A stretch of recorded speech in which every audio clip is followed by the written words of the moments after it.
I am going to attack Maxed Town Hall 18 bases to showcase all of the new content for the update, whilst teaching you some of the best Town Hall 18 attack strategies, starting with the Meteor Golems. I will pair the new troop alongside the new spell in that of the Totem. Some of these I will use for the Meteor Golems, others I will use for my Warden walk. If you are making any purchases for the Town Hall 18 update, remember you can support a creator beforehand by pressing the C and entering their code. My code is Judo, and it helps me to bring the best Clash of Clans videos for you. You can also do this on the Supercell store, where you earn extra rewards with your purchases. So my plan to 3-star this base is to use a Warden walk and the Fireball, which will do two things. This will take out damage in the base, but also set up pathing for the Meteor Golems. So now that that first defense is down, we can use an invisibility spell to turn all of these invisible.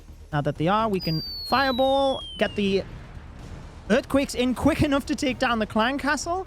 And then notice that the core of the base, a lot of that is down. The Town Hall Guardian is still there, so we do have to keep an eye on that because it's the long shot Guardian. So he might actually be able to reach my Grand Warden down here. We do need to keep an eye on that in case we need to use a rage spell. But essentially, once this middle compartment is down, I can assure the Warden walks towards the Monolith, use the Totem spell in order to help protect. Let's actually use a rage to protect the Warden, and then I can send my Meteor Golems to the top area of the base.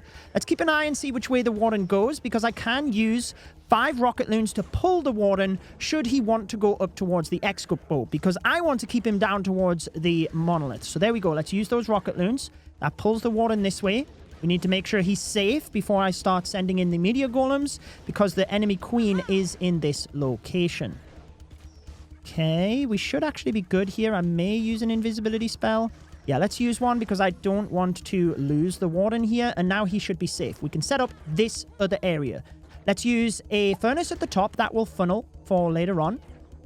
2 Meteor Golems at the side. We can use the queen behind. She's now tanked. The troop launcher, Yeti, and Root Rider. Then at the top, we'll use another Meteor Golem for the Barbarian King. Another Yeti. And then let's send in one of the wall breakers. Keep a little eye on my Warden. Another wall breaker. We can rage here. Use a Totem to distract.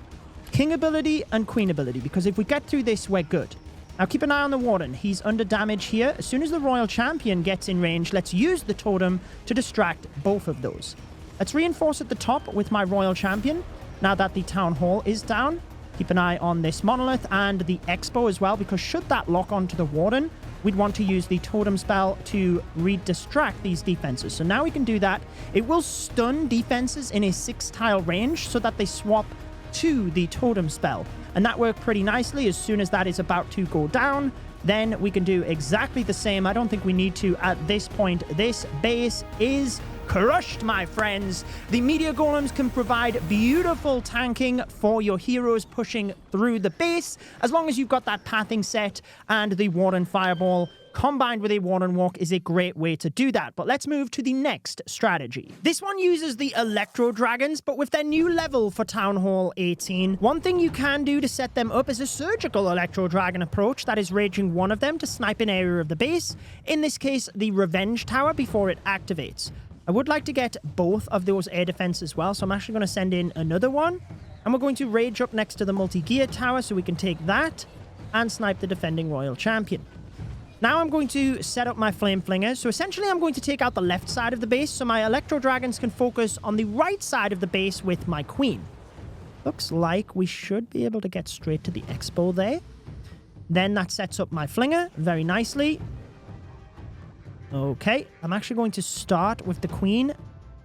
Notice the defending heroes pulsing in purple. That's because of the hero bell, but once I take it down, they will not be boosted anymore. There we go. So now let's set up the Flinger. I'm going to have to actually use the King at the bottom here. I wanted to send him into the center of the base. I'm going to have to be careful of that Super Wizard Tower because it's going to fry my snakes, which were on the King to help protect versus the Longshot Guardian. Never mind. Electro Dragons now to help protect the Archer Queen. They will go in towards the Scattershot, and I want my Queen to just loop over to the top side of the base. I will have to be careful here. Might need to use an early Warden ability because I've only got 3 Electro Dragons since I used 2 of them earlier on. So there we go. Let's use that Warden ability. King is doing well. So let's send in the wall break to get him to the middle. Nope. There was a spring trap there. So let's send in another to make sure we get that. Now we've got defending furnaces. Let's keep an eye. Let's actually use the minion prince ability to slow everything down. That was a really good minion prince ability, actually. I was planning to use it for the back end of the base, but I needed to use it there. Need to turn him invisible. I have the spirit fox, not the spirit fox, the phoenix on the minion prince, but I'd like to save that for a little bit longer. Now let's use the totem to protect the queen at the top. Minion prince is just about good. I can probably let him go down at this point and use my invisibility spell for the queen. Let the minion prince actually utilize the phoenix ability. Otherwise, we're just wasting that. And there we go. As long as you set the Electro Dragons up so they have a bit of pathing and you have a bit of an idea for them, then they will still work. It's not a mass Electro Dragon attack, just spamming them in. But certainly you can still use the Electro Dragons at Town Hall 18. But what about the Root Riders and Valkyries? A lot of people do like that approach, along with the Royal Champion charge, so let's give it a shot. You can absolutely still get the Royal Champion dive to work, but you have to be careful of the Bomb Hive. It can hit your Royal Champion even when she's invisible, so with this army composition, I would not want to do that. Might give base builders a good opportunity to bait other areas, but I don't want to charge anywhere near that, so I'm going to come in from the side. Let's take out that bomb tower for pathing. With the invis spells, you want to use them when your timer goes from a 7 to a 6. This means the Royal Champion is visible for a split second, then the Fox takes over. Afterwards, she'll be visible for a split second, then you are equally using that next invisibility spell.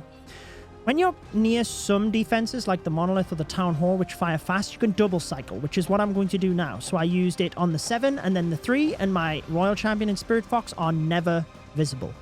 Let's actually turn the Monolith invisible, not the Monolith, the Inferno Tower, so we can get to the...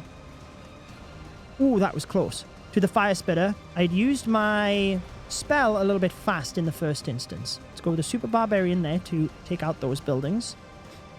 King at the top with Witches, and we're basically going to full send into this location. So let's go with the Root Riders, Healers, Queen, Warden. Let's use the Totem. Valkyries.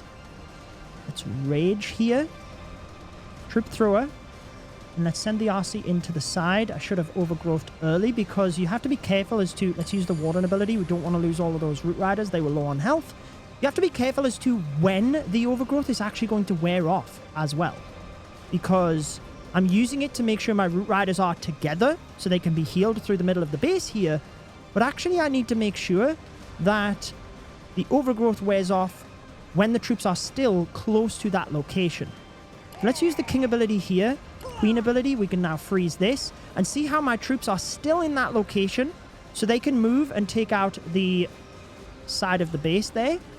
I've still got my Royal Champion ability. I'm just trying to see where she is because I can use that when she is out of range, probably of this bottom corner of the base. So after this Super Wizard Tower goes down, we'll pop the ability. Town Hall's not a defense, so she'll fire from a distance.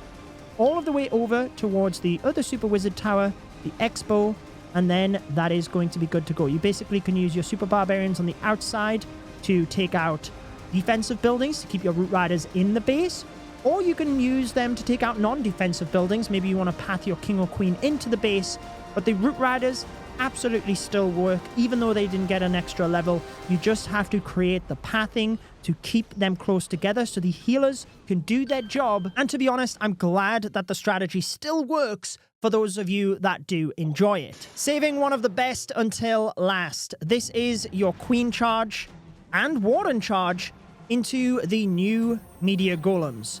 So we've seen this a lot at Town Hall 17, setting up Root Rider approaches. You can still do that. You can do the Root Riders as I just showed. I know I had some fun with the Electro Dragons to let you see that they do work, but this attack definitely will be strong at Town Hall 18. So you can let your Queen and Warden take a little bit of damage because then you can turn them invisible and the healers can actually do work. But you do have to be careful that you do keep them alive. Let's recall now. We've got that Poison Tower. We've lured the CC, created a bit pathing. That's exactly what we wanted. So now let's redeploy. Should have probably done that quicker rather than yapping, but never mind. We do have a split on the Clan Castle, but we actually have 2 spells here. So let's... Oops, we're swagging the top poison. Never mind. This will hopefully show you how good this attack strategy is if it works even when I am literally throwing things into the grass. So, it would be good to get that fire spitter down, then we can basically pull the Archer Queen back down this way. Let's try and get those elixir storages, or elixir collectors out rather, so that the Queen... Okay, she's not going to go for the fire spitter anyway. Never mind. Never mind. All planned. Barbarian King at the bottom. We need to cut the funnel on this side, so let's go with the siege barracks. We can send in some headhunters there. Headhunters here. Wall break to make sure we get connected in. Jump spell, and then that will actually give us access into the fire spitter. Oh, there's a wizard there. Let's go. Okay, let's send the Warden ability now so we don't lose it. RC down the side. We basically want the RC flanking. And let's use the King ability now alongside the Queen ability, because this is the heavy area of the base. So we can use the rage spells, and as long as we get through this, that's then the high damage gone. We've got the Royal Champion sideswiping through the middle. But just look at the Meteor Golems go, and they can throw themselves over the wall as well.